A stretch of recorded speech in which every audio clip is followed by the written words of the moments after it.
You know, in traveling in Europe, all the way from seeing the tunnel, the Eurostar open, the opening of the bridge between Denmark and Sweden, the opening of high-speed routes in eastern France and between Cologne and Frankfurt, and a whole bunch of others. I got videos on those. But I thought I'd put together a compendium of all that I've learned, and maybe I wished I'd learned earlier.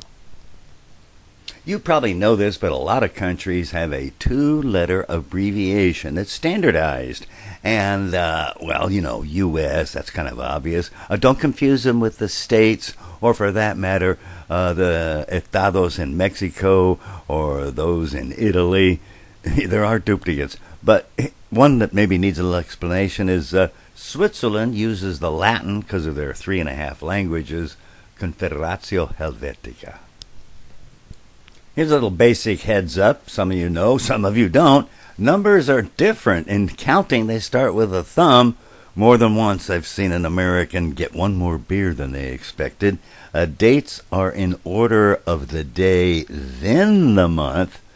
7/10 is October 7th, not July 10th.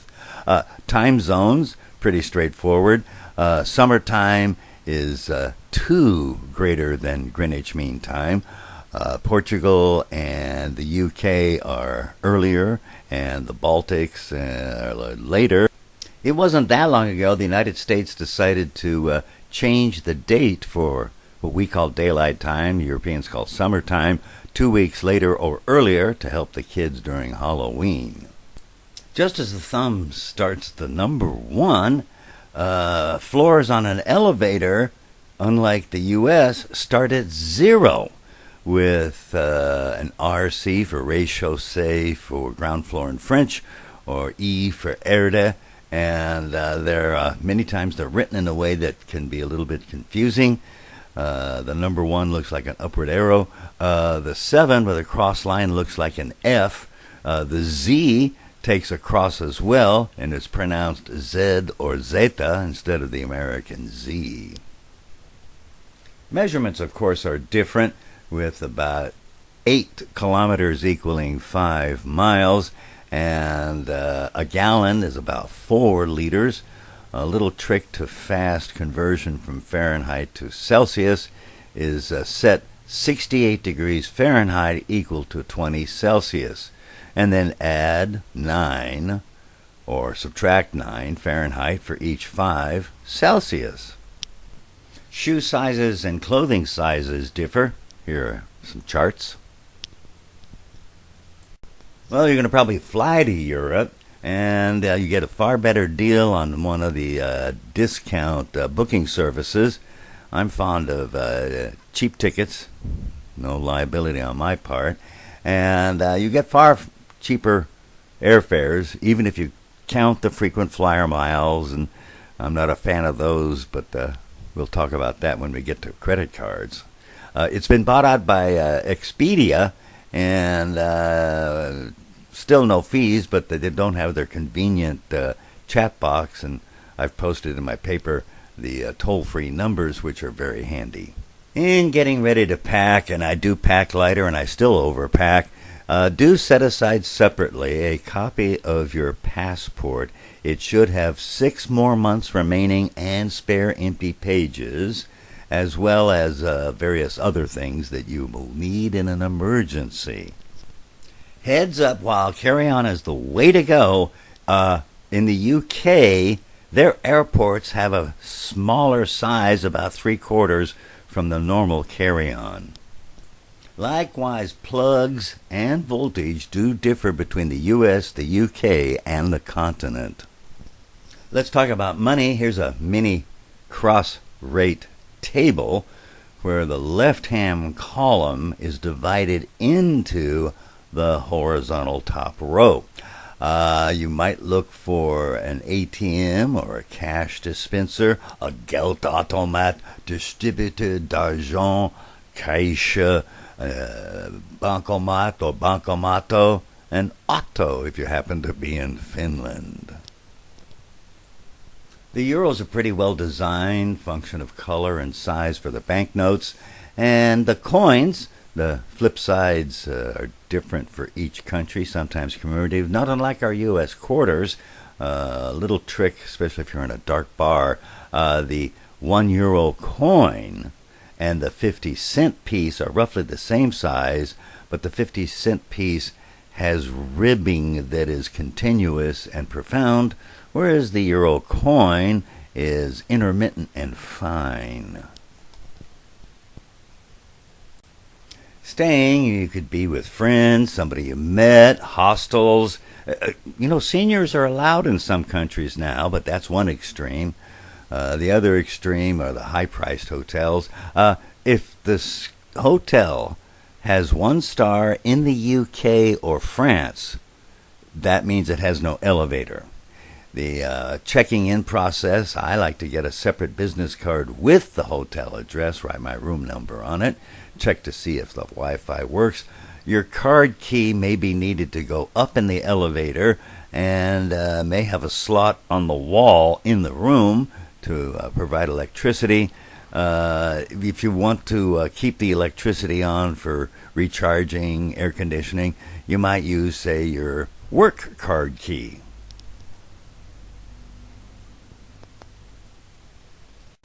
Well, public telephones are substantially no more with the exception of Italy and Portugal.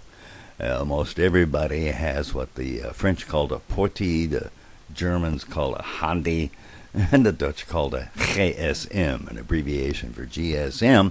And if you want to make an international call, well, in the U.S. you would often go 011, but in Europe you go 00.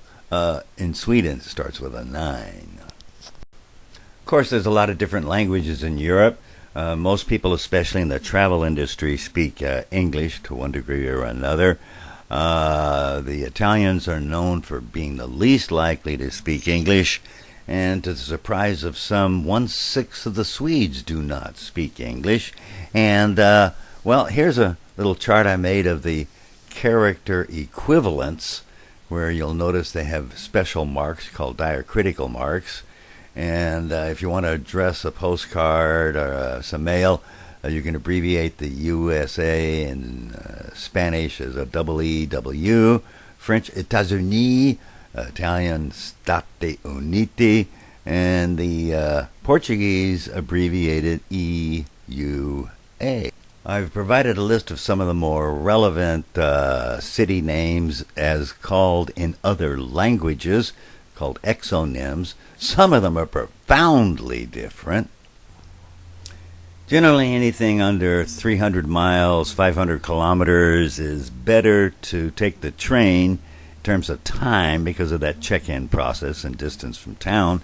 And there are 2 passes, Interrail for Europeans, Eurail for non-Europeans. And you get that from Eurail, no longer Rail Europe. I provided a chart here of the cost per day for the Flexi, that's the first 5, and then continuous for the second 5.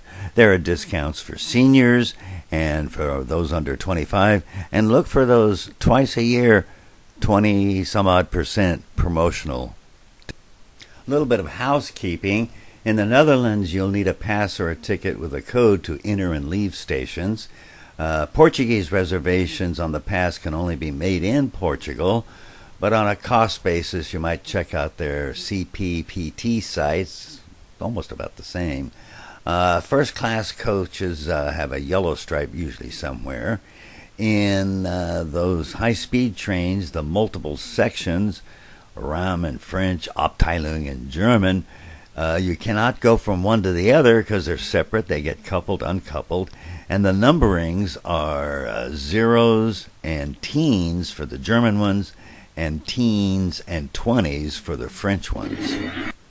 Timetables, as opposed to the announcement board that updates every second, are generally yellow, white are arrivals, yellow departures. In Belgium, there's 2 of them, weekdays and weekends, holidays. In Slavic countries, they often refer to the platform instead of the track, so that means there's actually twice as many tracks, minus 2. Words to watch out for, equivalent to canceled, are German fällt aus, fell out, French supprimé, Italian sorpreso, The word for strike is strike, and in French, and I saw Portuguese is greve, in Spanish it's huelga, and in Italian it's sciopero. And if you're lucky, or maybe even unlucky, you may find yourself in a family car or a quiet car. In using your pass, you first of all have to initialize it, adding a new one, putting in your special code, setting the date you want to start to use it, and you go to a search portion of it, find my trip. A lot of choices, reservations may be required. You then load that to your itinerary, and then selecting it on the day of usage, you then say show my ticket, and it'll show it almost all the time. Once in a while it seems to not know what it's doing. It's not there. So I make a copy of paste screenshot of the actual code, and it's usually come in handy. Here are some Metro commuter cards. The upper left one, red one, is for the Metro subway in Madrid. Pass is not valid. Keep the card. You don't have to want to buy it again, and that means you can get it from machines if happen to be out. The upper right one is for the Spanish commuter trains. Pass is often valid. You want to keep that one till the end. The lower left one is for Lisbon. You want to keep that card, but pass is invalid. And the lower right is your French Metro and combined RER card, noting they're usually. Fine dining is a requisite part of any European journey, and that includes the train.